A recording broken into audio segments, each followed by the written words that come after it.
I'm now going to talk about identifying malnutrition, frailty, sarcopenia and cachexia in patients with liver disease and the consequences of these conditions. I'll also briefly touch on the performance of the MUST tool when screening for malnutrition. The relevance of sarcopenia, frailty and cachexia has been recognised in recent years as being important for patients with liver disease. These conditions are all interlinked together and with malnutrition, and they're all associated with poor outcomes for patients with liver disease. Some are easier to measure in clinical practice than others, and I'm going to briefly talk about these conditions because I think it's important to know about them as dietitians.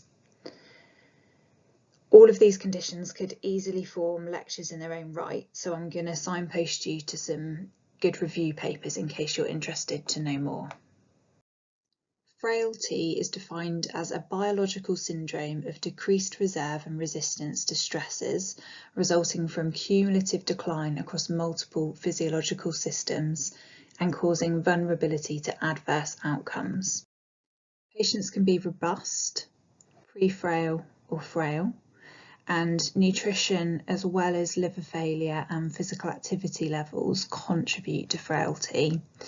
And malnutrition and sarcopenia, functional decline, being deconditioned and having impaired cognition are all components of frailty. Frailty is possible to measure at the bedside, but it hasn't quite made it into routine clinical practice yet because it's quite a recent area of interest in liver cirrhosis. Some transplant centres, but not all, do routinely measure this and have even set up frailty clinics. This is the Liver Frailty Index, and it's a tool that's been developed by Jennifer Lay's research group in San Francisco. It's been found to be associated with worse outcome in patients with cirrhosis, in patients waiting for liver transplant and those undergoing liver transplant.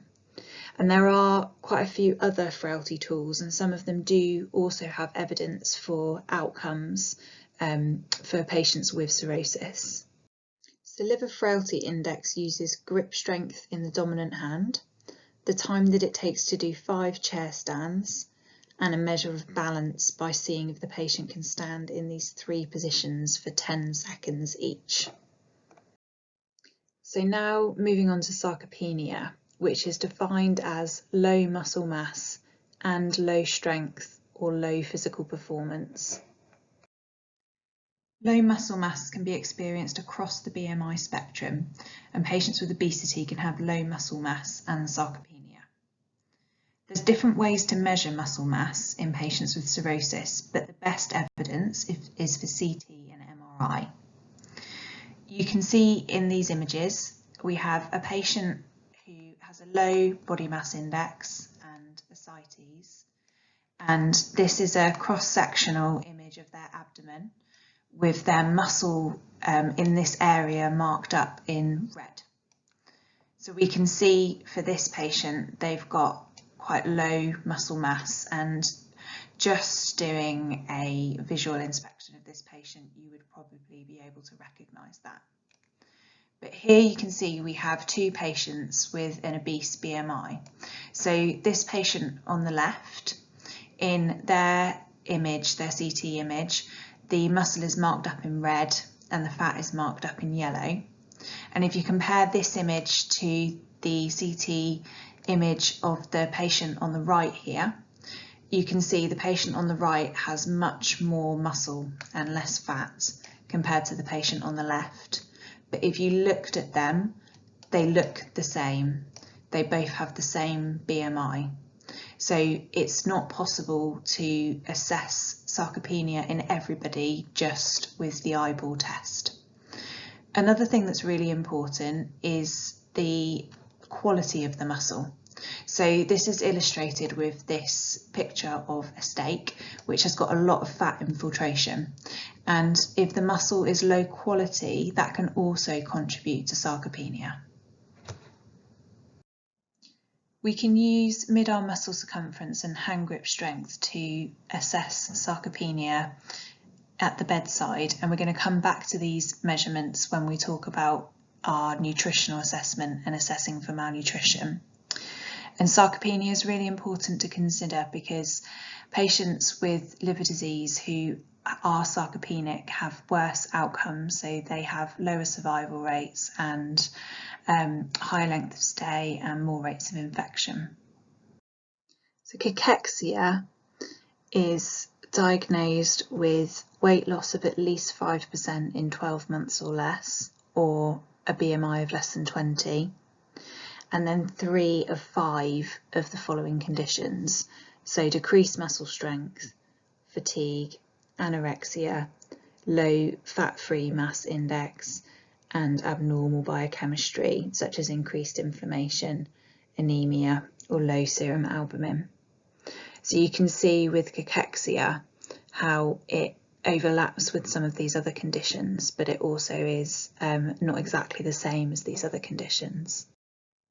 Malnutrition is defined as a state resulting from lack of intake or uptake of nutrition that leads to altered body composition and body cell mass, leading to diminished physical and mental function and impaired clinical outcome from disease. The prevalence of malnutrition reported in the literature varies, with a wide range between 5 and 92%. And this is because the method to assess malnutrition varies, and patients with liver disease are quite a varied population, with malnutrition prevalence increasing as disease severity increases. But patients with compensated liver disease can also be malnourished. So the ESPEN guidelines report the prevalence of malnutrition in patients with compensated cirrhosis as 40%, compared to 60% in people with decompensated cirrhosis. And if we look at papers that just use the subjective global assessment with patients with liver cirrhosis of all stages, the range for moderately to severe malnutrition is 40 to 92% prevalence. There's some serious consequences of malnutrition in patients with liver disease, and these include increased mortality, higher rates of infection. For people that need ICU care, it's longer stays on ICU and more days on a ventilator, more days in hospital overall for people who are admitted, and then delayed wound healing, worse encephalopathy, variceal bleeding, worse ascites, poor quality of life, and osteoporosis. This tool has been developed to assess malnutrition in patients who have liver cirrhosis, and it uses dry BMI, which we'll come back to, mid-arm muscle circumference, and it categorises people as above the 5th percentile or below the 5th percentile. And then it looks at dietary intake, so if the intake is adequate and meeting estimated requirements, below adequate but above 500 calories, which is classified as inadequate, or negligible, which is below 500 calories. And then this categorises patients as adequately nourished, moderately malnourished or suspected of being moderately malnourished, and severely malnourished. But there is also a subjective override. So if you as a dietitian categorise someone as moderately malnourished using this tool, but actually you thought, no, this person is severely malnourished, and you assess that with your clinical skills, then you could override and categorise someone as severely malnourished.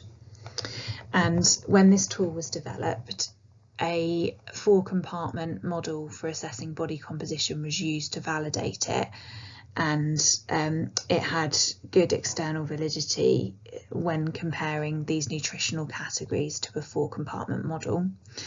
And also it's been used to look at outcomes for patients with liver cirrhosis. So people who are malnourished assessed using this tool have worse outcomes, so worse survival and greater rates of infection.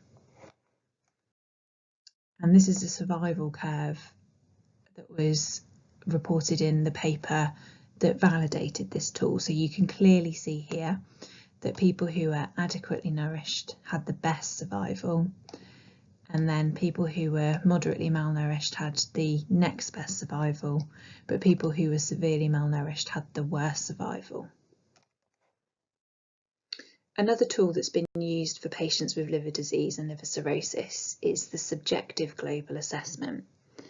And some studies have shown that malnutrition assessed using this tool predicts poor outcome. I just want to briefly mention screening for malnutrition risk in patients with liver disease, because you might support your nursing colleagues with this in the future, and this is often the reason that we as dietitians get referrals.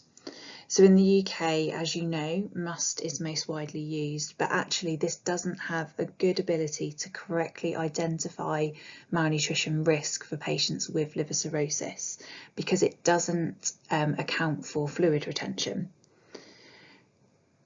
Therefore, this tool, the Royal Free Hospital Nutritional Prioritising Tool, was developed, and it's been validated for patients with liver cirrhosis. A study including 170 patients with liver cirrhosis used 8 different nutritional screening tools, including MUST and this tool, and they diagnosed malnutrition using the SGA. And the prevalence of malnutrition risk varied by a lot, so between 14 and 54% across the tools. The MUST identified 16% as at risk, and this nutritional prioritising tool identified 43%. MUST didn't predict malnutrition risk well, whereas this nutritional prioritising tool did. And this nutritional prioritising tool was associated with mortality when the analysis was adjusted for confounders known to affect mortality and malnutrition risk. So in practice, this tool actually isn't used very often, and that's because there's often a priority with having a consistent tool across patient groups and across settings, which is why MUST is most often used. But it's important for you to know this, because if you work with patients with liver disease in the future, you may need to help your medical and nursing colleagues to understand the limitations of screening and train them in other ways to identify malnutrition risk for this patient group.